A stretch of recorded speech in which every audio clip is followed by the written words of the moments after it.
I give the floor to the delegation of Greece. Thank you, Mr. President. At the outset, let me begin by commending Panama for convening this important open debate. I would also like to thank the Special Representative of the Secretary General on Sexual Violence in Conflict, Ms. Pramila Patten, for her comprehensive yet sobering briefing. Greece is grateful for her work and the work of her office in delivering this very important mandate. Allow me also to thank Ms. Ahmed for her remarks. Mr. President, the Secretary General's latest annual report provides a stark reminder of the persistent and widespread use of sexual and gender-based violence in conflict. In the Central African Republic, the DRC, Sudan, Afghanistan, Haiti, Ukraine, Israel, and the occupied Palestinian territories, women and girls continue to endure rape, sexual slavery, forced prostitution, forced pregnancy, forced marriage, and other acts of comparable gravity. Greece firmly condemns all forms of conflict-related sexual violence and calls on all parties to conflict to immediately cease such crimes. We also urge all parties to conflict annexed in the report to adopt time-bound measures and action plans to prevent and address CRSV and to fully implement them. In this respect, we welcome the fact that certain state and non-state actors have indeed undertaken relevant commitments, and we encourage them to fulfill them. Mr. President, in view of the above, allow me to highlight 3 areas where collective action could make a difference responding to CRSV. First, we must ensure all parties to conflict adhere to international humanitarian law by allowing unhindered humanitarian access so that multi-sectoral assistance can reach survivors of CRSV.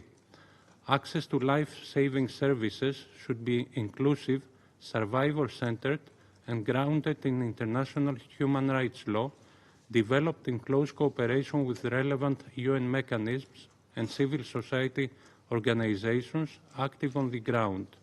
To this end, the safety and security of humanitarian and UN personnel is indispensable, as is the protection of civilian infrastructure that enables the provision of healthcare, education, and psychosocial support to survivors of CRSV.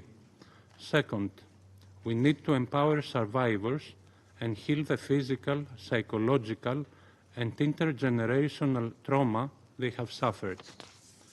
The victimization, stigmatization, marginalization, and exclusion of survivors of CRSV threatens social cohesion and often leads to a dangerous spiral of insecurity, poverty, and further violence.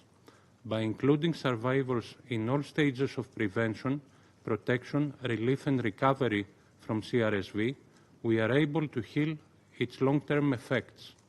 The first step in this direction is to ensure that peace processes, peace agreements, and mediation processes are gender responsive.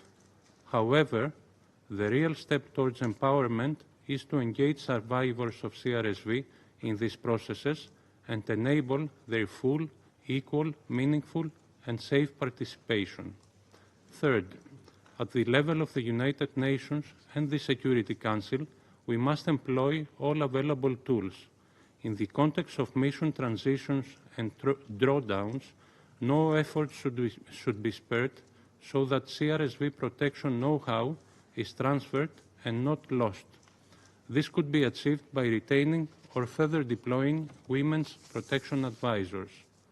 At the same time, it is important to make sure that sexual violence is incorporated as a standalone designation criterion in all sanction regimes.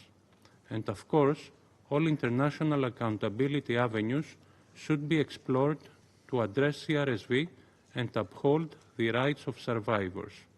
In conclusion, Mr. President, I wish to reaffirm Greece's unwavering support for the mandate of SRSG Patten. We remain committed to working closely with her office to break the vicious cycle of CRSV, heal its devastating scars, and help restore justice and social cohesion. I thank you. Agradezco. I thank the delegation of Greece for their statement.